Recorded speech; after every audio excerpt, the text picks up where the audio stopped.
The many strands of the saga around McLaren's divorce from Honda came together on Friday in Singapore, and the repercussions will continue for years to come. These will be felt in the engine supplier field, the driver market, and even in the commercial side of F1 and the way it is governed, as they will bring about a hastening of the showdown over the new F1 rules, budget cap and F1 constitution. After 2021, McLaren goes from being a works Honda team to a Renault customer, with significant financial consequences. It's not a path that many have willingly walked before. But McLaren divorced Honda because of failed promises, desperate performance, and because it felt the only way to pull out of the nosedive that the alliance was in was to make a change. Honda is unrecognizable from the company that dominated F1 in the late 1980s and early 1990s. People say that it is the technology that the engineers have failed to master, but Honda is the world's biggest engine maker, and if you think about it, it struggled in the late 2000s with the much simpler V8 engine when it had its own team. This latest failure indicates that the problem is more one of culture. The senior people are not getting the right cues from the engineers below them. Somewhere in the system is a blockage, a system of denial.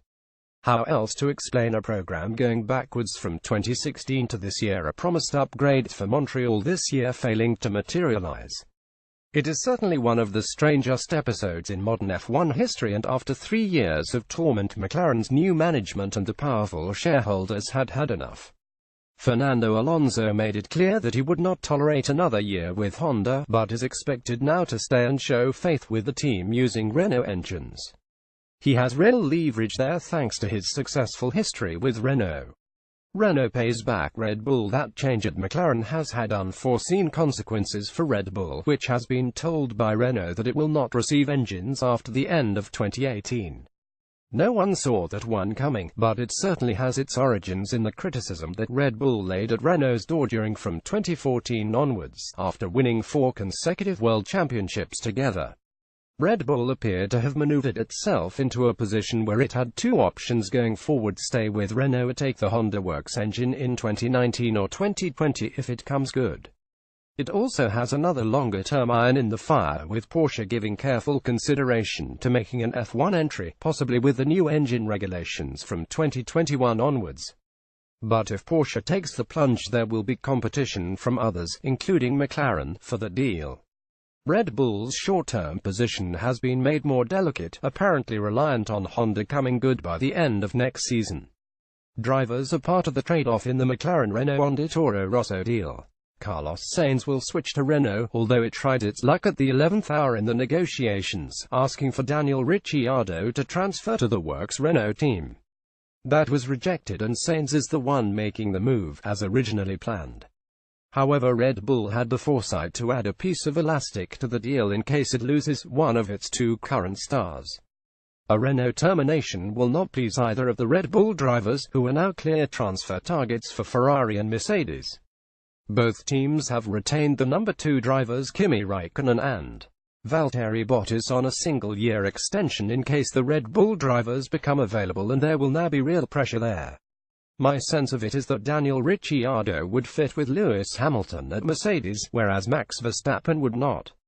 Ferrari has been interested in Verstappen for some time, but it would be a less than comfortable fit with Sebastian Vettel. If the German achieves his goal and wins the championship with Ferrari this year and next, then the situation would certainly be easier, but if not, then it could be tricky putting Verstappen in there in 2019, when Vettel would have another 2 years left on his contract as team leader.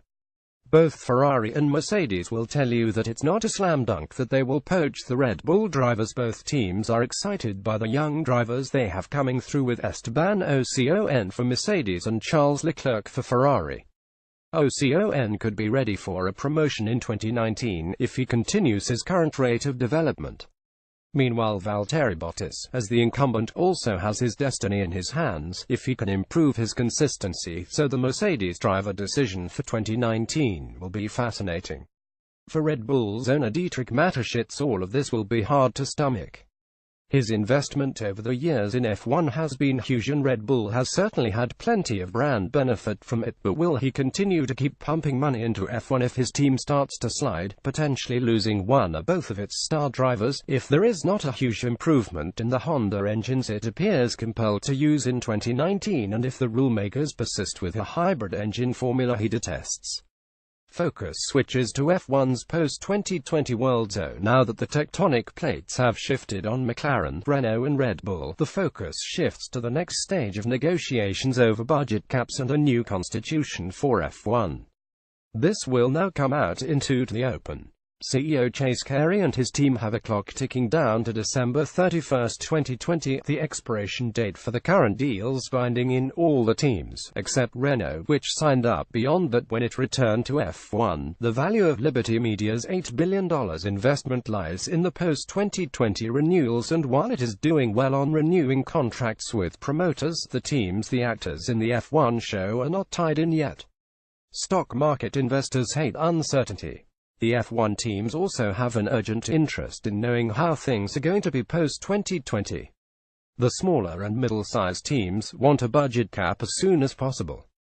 The top teams need to know soon, as well as they will need a 3-year glide path to share the 200 or so stuff that they will need to lose to get into the cap. Ferrari and Mercedes in particular don't see themselves in the same bracket as all the other teams, don't believe a one-size-fits-all approach, recognizes the status and history in the sport. A fight is inevitable, and Ferrari has the much-discussed veto right over rules it doesn't like, which was granted to it in the Bernie Ecclestone-Max Mosley days. Many insiders believe it would be better to get that fight out into the open now, rather than wait another 6 months, which runs down the clock further into 2018. Carey and the FIA need to know by 2020 who's in and who's out, so they can make provisions for 2021. So that leaves 2 years from now to resolve everything. Rather like Brexit, it's a complex negotiation with a 2-year time limit. That's why Toto Wolff famously said at the FIA Sport Conference in June, "I would want to be in Chase's shoes." The key to it is the alignment between Liberty and the FIA, between Carey and Ross Brawn on one side and Jean Todt on the other.